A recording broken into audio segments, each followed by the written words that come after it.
Welcome to a live stream. This is another test because I want to see how well this does or doesn't work. And so I'm testing it. I'm trying to get things down because I want to do a longer live stream this week.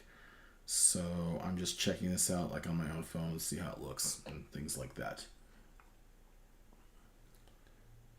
So we're doing that.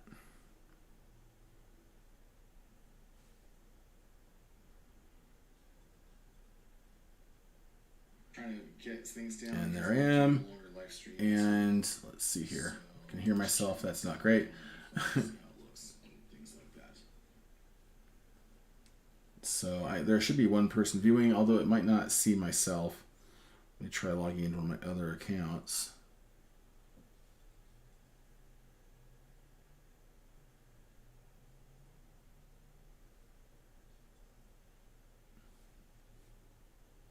Yeah. Still figuring these things out, you know?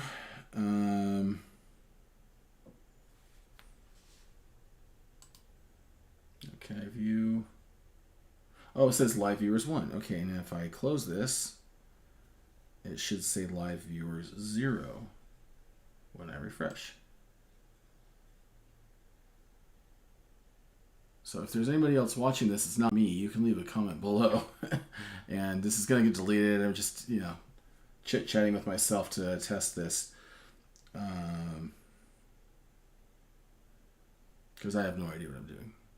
I'm using OBS to create this live stream, and I just don't know what I'm doing with it. I don't know how to do this. I've never done it. Not really my thing necessarily. And weird. It doesn't let me do what I'm trying to do.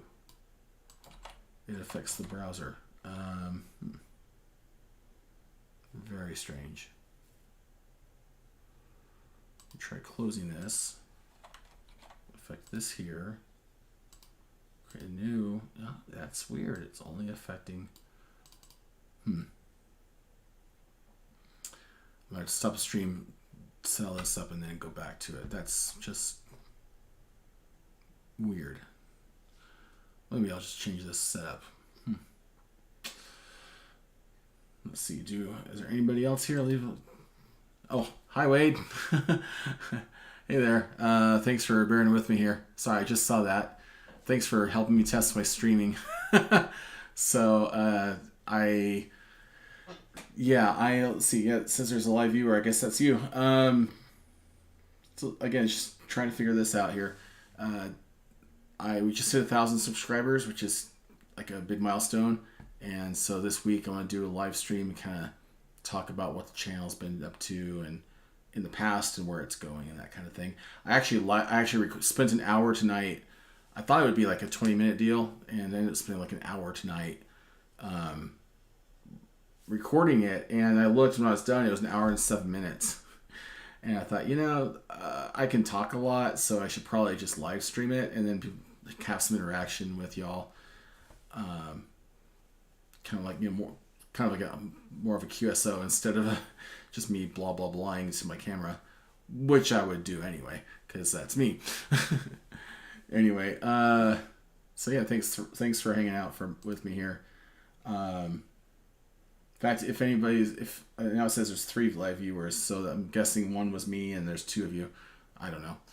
Still figuring this out because YouTube. I've never done a YouTube live stream, so I have OBS on one screen, the YouTube Studio on another, and then my main screen, which isn't doing what I want it to do. My browser isn't. Oh, thanks, man. I appreciate that. Yeah, there is a delay, by the way, on the chat. I think it's like a 5 or 10 or 15-second delay. So there's a delay there. But yeah, the channel's come a long way, and it took years. I looked, and I think my first video was in 2010, so it's like 13 or 14 years. So, and it'll probably be that long before I get another 1,000, which is fine. I don't care. It's not about the numbers for me. It's about having fun. And anything that Wayne or anybody else watching, if there is another person, if there's anything that you want to see in the live stream coming this week, which I'll announce. Actually, I'll put it on my blog and I'll throw it on Facebook so that people actually will know it's coming. But if there's any like particular subjects you want to talk about, let me know. And I'll probably do that when I announce it on Facebook and on my blog. Let me know what you want to talk about, and I'll make sure I'm going to write an agenda so that I will talk about all the things I want to talk about and only talk about them once, because I tend to repeat myself because I forget what I was talking about.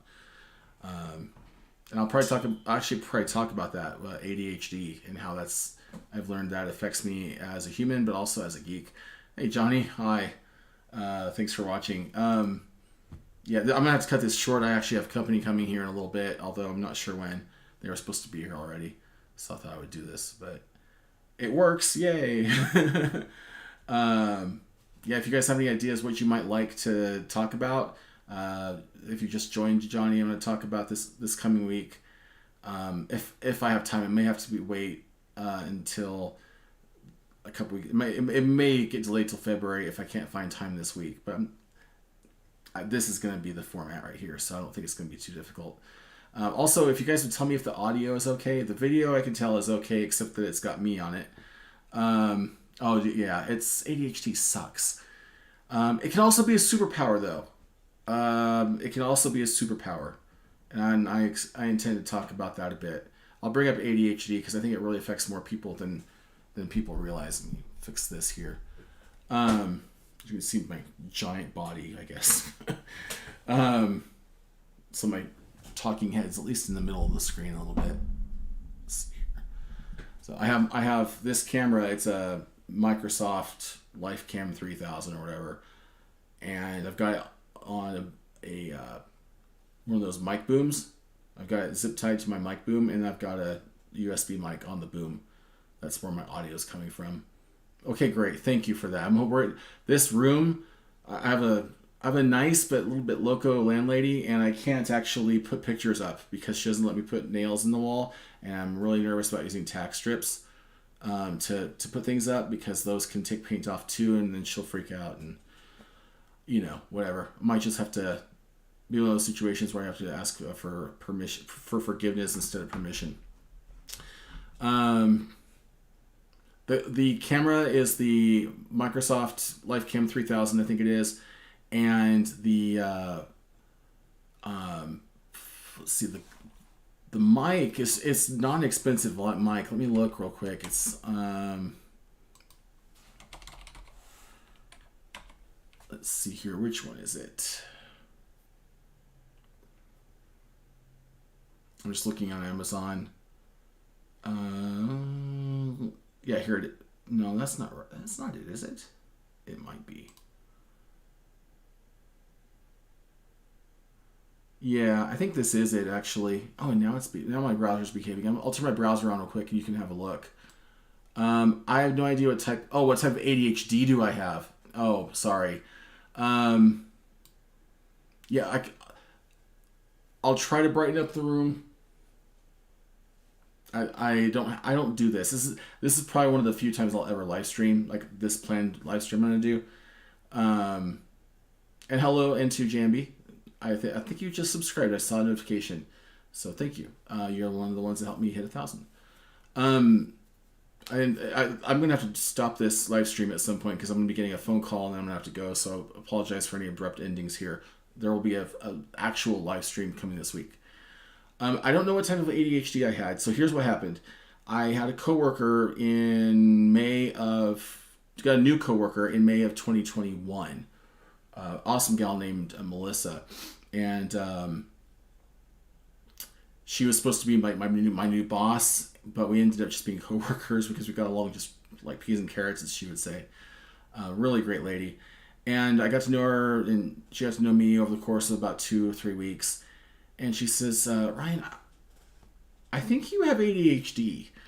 And I'm like, huh? I was just oblivious. And turns out her and I were similar ages, and she had recently been diagnosed with ADHD. And she got to know me, and she saw a lot of the same things in me. So, being a natural researcher, somebody who likes to look up information and learn, I went to Google and I typed in ADHD symptoms or whatever, And I'm not going to go to like WebMD and stuff and like all these.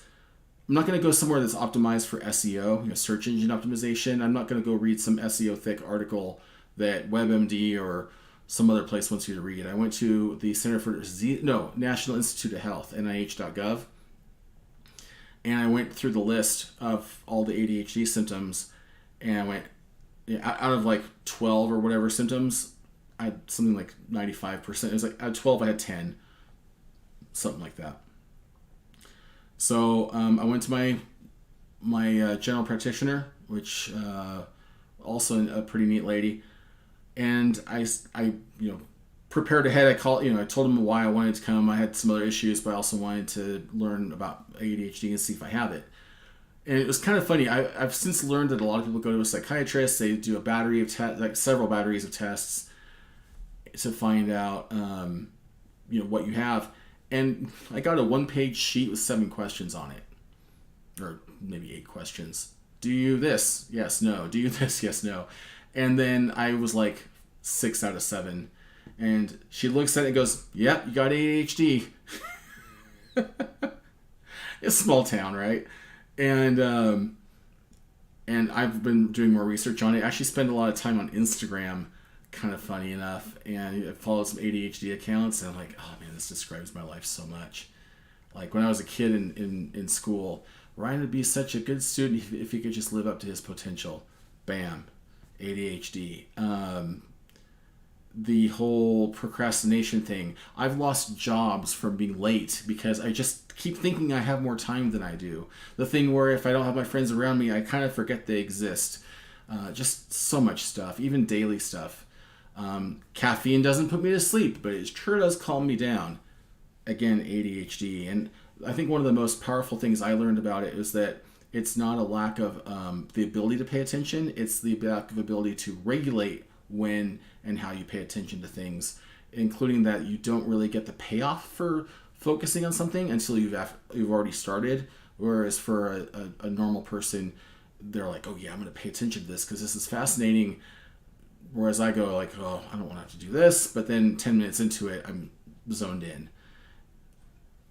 It's a lack of dopamine regulation, I guess. So, or lack of dopamine. So, I don't know. That's what I've been learning about it. So what type of ADHD do I have? The Ryan Flowers kind. Executive function issues. Yes, exactly. And I didn't even know I had those. But when I learned about what those are, it really started like explaining my life. I'll tell you one thing that I thought was really interesting. Again, Instagram here.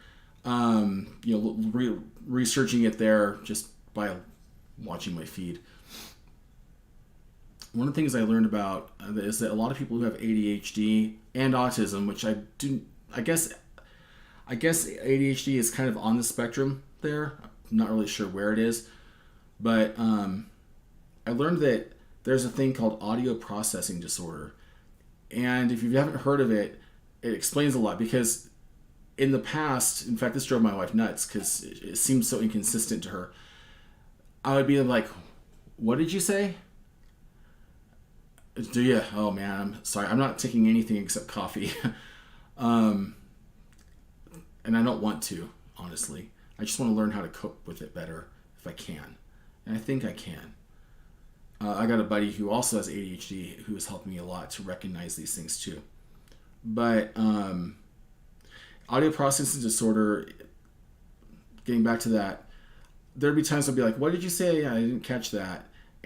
Or I would just need something to be louder so I could hear it. I actually got diagnosed. I went to an audiologist, and in this ear I've got like 80% hearing, and this year I've got a lot less. I can't remember what the number is. My hearing's not very good, but he says you should be fine. I think you just you have selective hearing, which wasn't helpful at all. And that's what my wife said. You have selective hearing, and it wasn't a negative thing. She was just like kind of annoyed with me sometimes.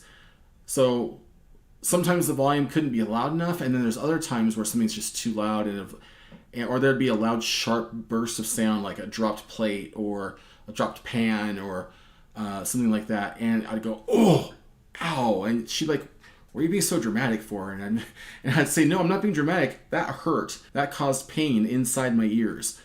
And she's just like, "Whatever." that's audio processing disorder, all of it. The need to watch captions, the thing where you ask somebody what they said, and the instant they start repeating themselves, it kicks in. You go, oh, I know what you just said. You said this. APD. And so I haven't been diagnosed with that, but I mean, the symptom list, again, matches. So it just describes so much of my life.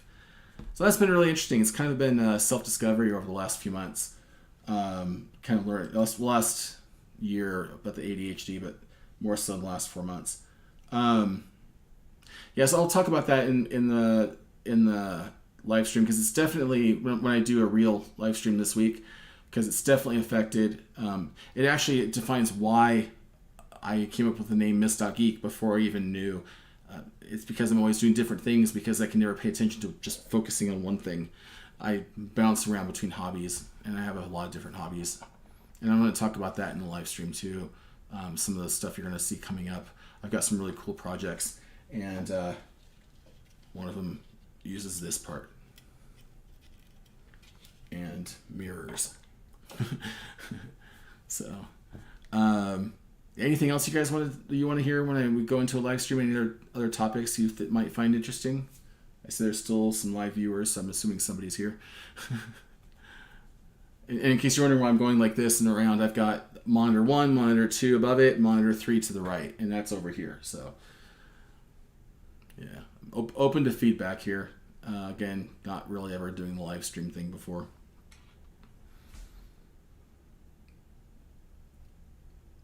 And I will see about some lighting as well. I might be able to get an LED strip and like put it on in front of this monitor, like at the bottom of this monitor here.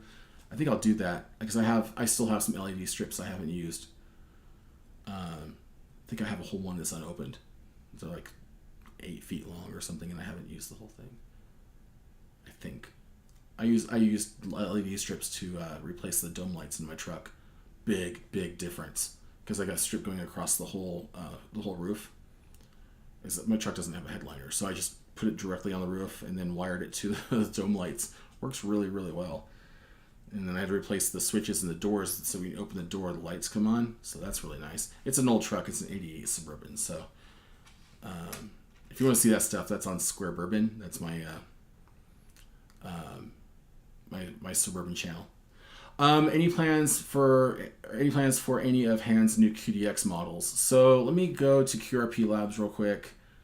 And I know he's talking about doing a high band version to go up to like 10 meters and stuff. You go to the QDX here.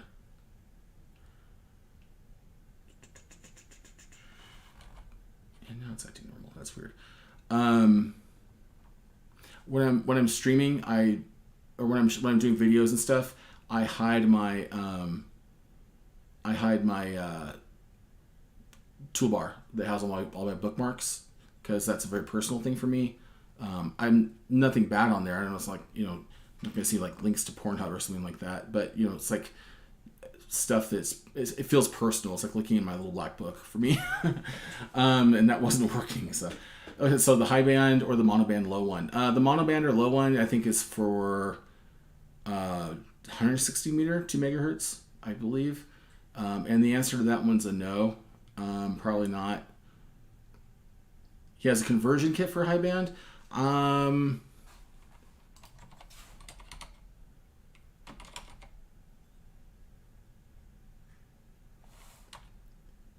Oh, okay. I haven't been following along. I've been pretty busy with other things. So, high bands 20, 17, 15, 12, 11, and 10 meter. Cool. That's neat. I had not kept up with that. I'll get more familiar with it before the live stream so that I'm caught up. Yes, very much so. I would love to have a 10 meter. And 17. I love the small, because the property I'm on now, I really can't put up anything permanent for an antenna. Like at my old property in Washington, I had my jackknife pole zip tied to some posts, some eyelets that I put into a fence post. My landlord is okay with that. My new landlord's a little bit loco. I'm not going to do anything. Like, I'm not even allowed to put holes in the wall to put a picture up. I have to use command strips is what they're called.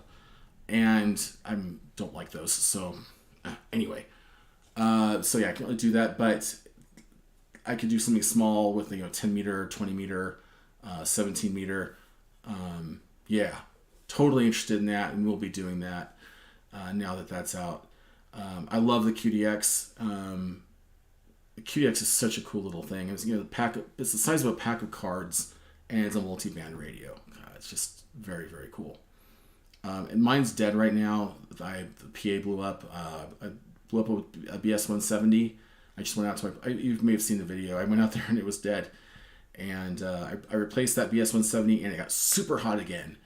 You might even see it on the group SIO page. I posted there.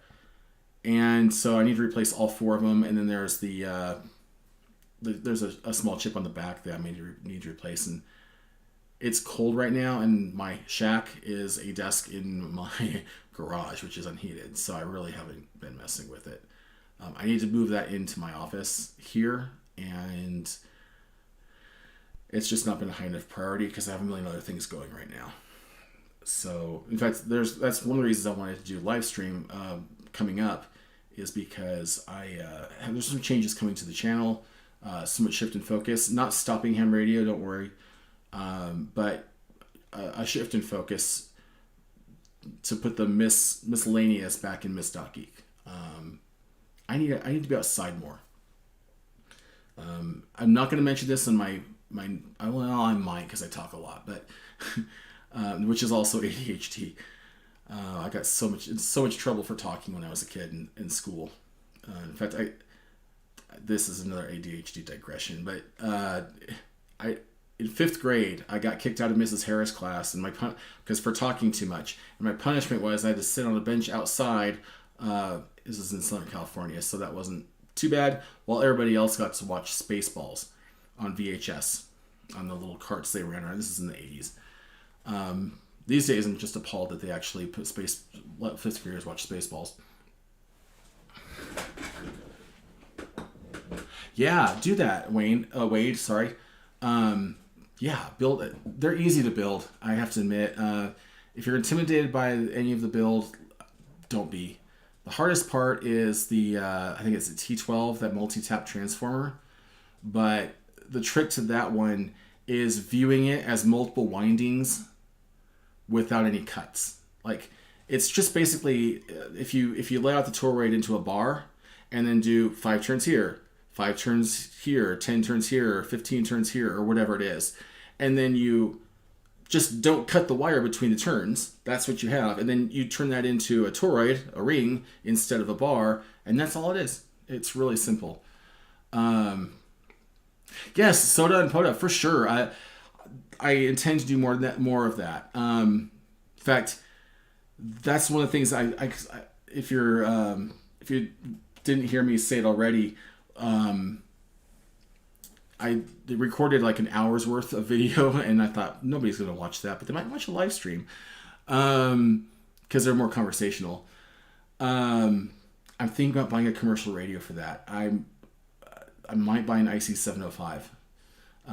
Previously, I would not have been able to buy an IC705 because they're almost $1,000. I'm actually in a position where I might be able to do that, and it's just a matter of priorities. Don't want to spend $800 or whatever it is on that. But I kind of want a commercial rig so I could focus on the activation instead of focusing on equipment. Knowing it, I also love that it has a spectrogram or a spectrograph. It shows you the spectrum and you can see signals as they're happening. It's an SDR rig, right? And I think I might do that. So just as a reason to get outside more, off-road to some place and camp for a couple days and do a POTA activation, or one of those things. There's several POTA locations in my area. In fact, I could probably show you. Let's see. Let me go to POTA.app. Let me pull up a map and I'll share this with you guys. Yeah, I'm really thinking about a 705. I love home-built radios, and I intend to build more, but there's just something about having a commercial radio that you just turn on, it works. I've reached a point in my life where I like the utility of appliances. I I envy Hans Summers, QRP Labs, because everything he doesn't have any commercial ham radio equipment. He never has. If you listen to him and you talk to him, everything he has is home built, except for his test equipment. He's not going to go scratch build an oscilloscope, but I wouldn't put it past him. But everything he has is home built. He's never used a commercial ham radio, which I think is pretty cool. But I also have this might be a subject to do too. I was given a few years ago from a relative of a ham who died. Cool. I was actually thinking about that one too. Thanks, Wade. It was a Kenwood TS 420, 430. I think it's 8-band, 100-watt rig, 70-watt or whatever it is. And it needs a lot of work. It's actually not working. Some of the bands don't work. Some of them, I think AM and CW don't work. I'm sure it's something simple. I need to research how to fix that radio, and maybe I'll put that on the channel and on my website. I'm not sure. But I liked the utility of it, and knowing that it was just going to work when it worked.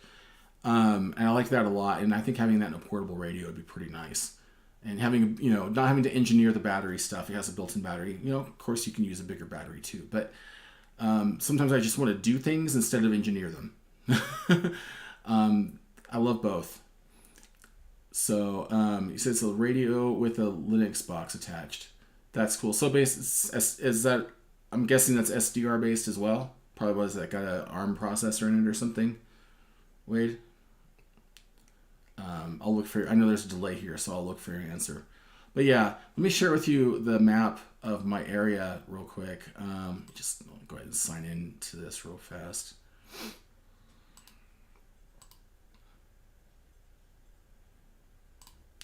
Let's log in with my Google account, I think. Yeah, so it's SDR based. Cool.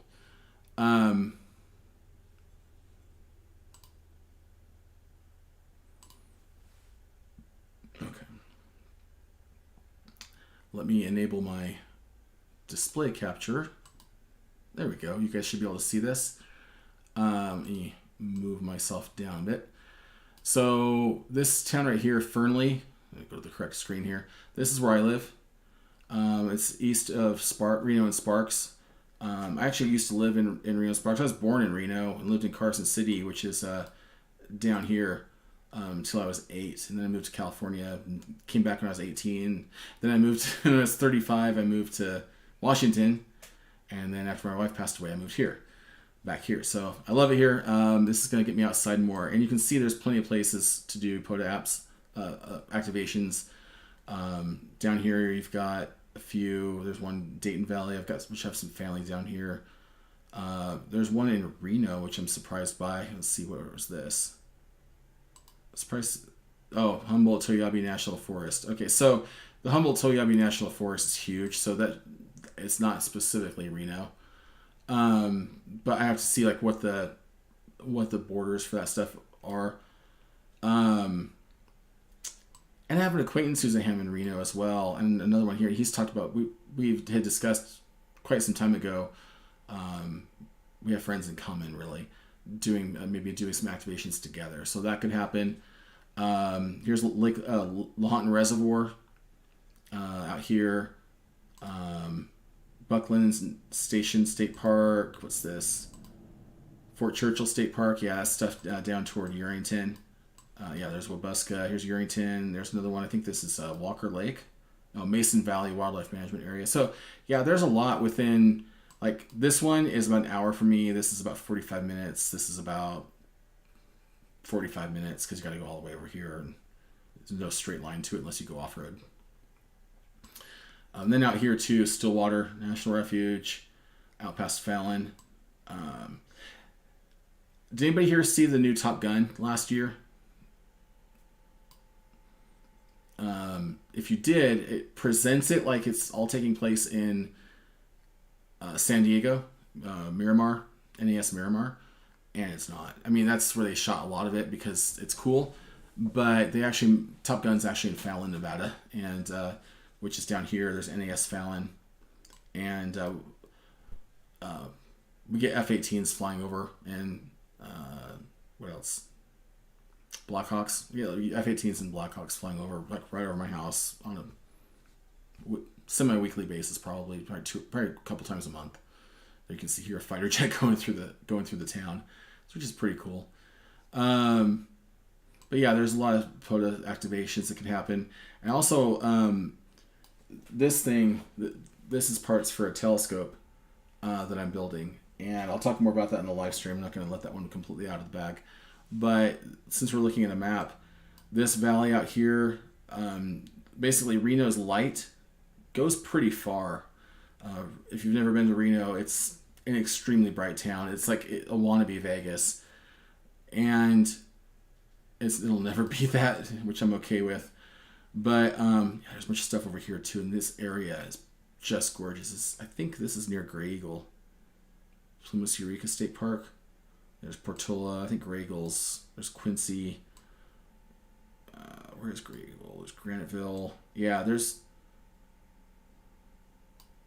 Loyalton. Yeah, up here, around here somewhere is Grey Eagle, and there's great camping up there too.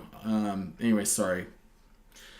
But I'm building a telescope, and I'm up here in this area. Is as dark as it can get. It's like I forget the name of the scale, but let's see.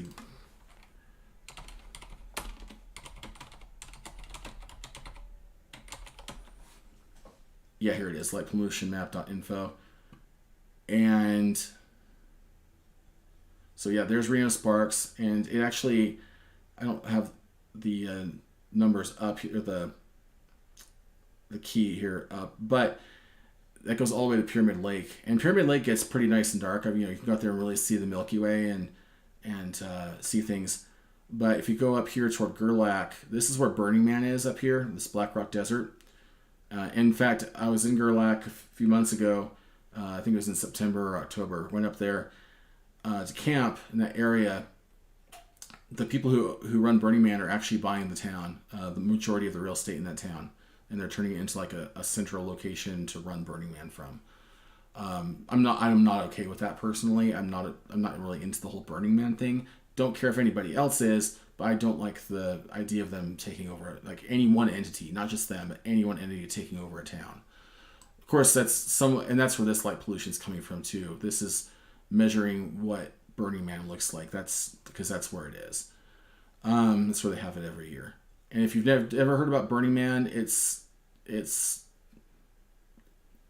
a big like art and stuff thing that happens every year. They got chased out of San Francisco years ago, and so they went to the middle of the desert in Nevada, and you go out to the playa for 2 weeks or a week or whatever it is, get covered in playa dust and sunburn, and do lots of drugs and have lots of sex or something. I'm not even joking. That's a lot of what it is.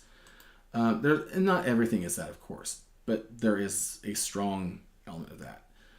And that's not my thing at all. I went camping up here. Let's see. I think it's this little reservoir right here. They call it Granite Peak Reservoir. It used to be called Squaw Reservoir, but that's not a nice word, and so they call it now Granite Peak Reservoir. That just got changed like 4 or 5 months ago. But I got here, and this is almost as dark as it can possibly get. I mean, you go just a little bit further north into this area, or south down here toward Austin, Nevada, on Highway 50.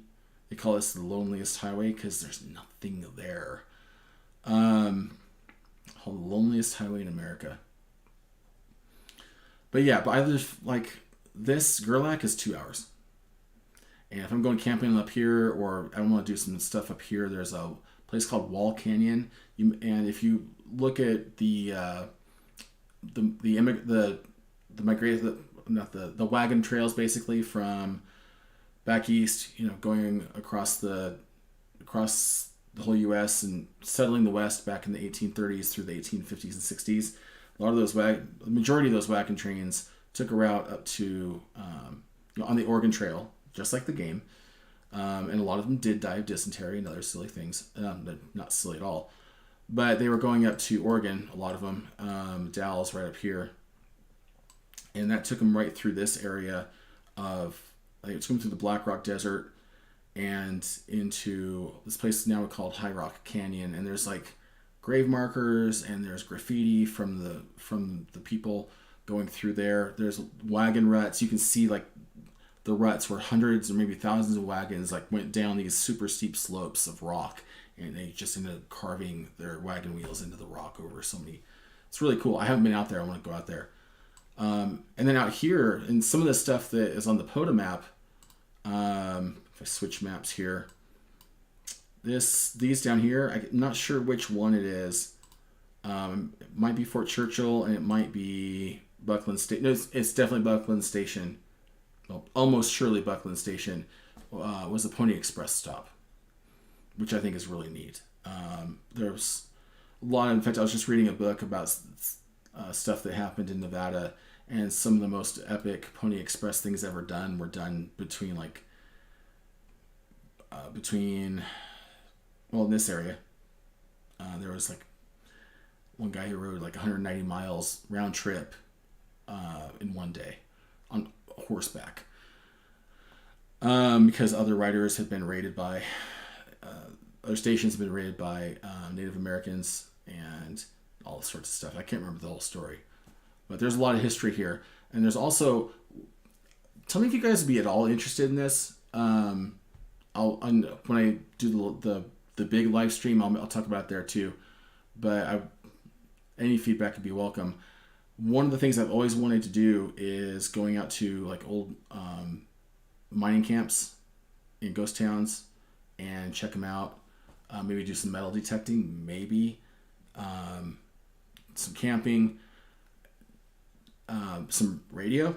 Take how do you say that? Is it Zigu? Zigu? I'm not even sure how you say that. Take one of those, or the IC705, or the Yaesu that they don't make anymore, or shutting down. I can't remember what model that is. But taking a radio out there, or even one of my home-built radios, like the BitX40 or the MicroBitX or the PSS-T20. All right, 73, Wade, thanks for coming along. And I will try to do my next live stream like it's 9 p.m. my time now. I'm probably going to do it probably around 5, so I can just open this window and get sunlight coming in. That'll help a lot. So that's 8 Eastern. They see your VA3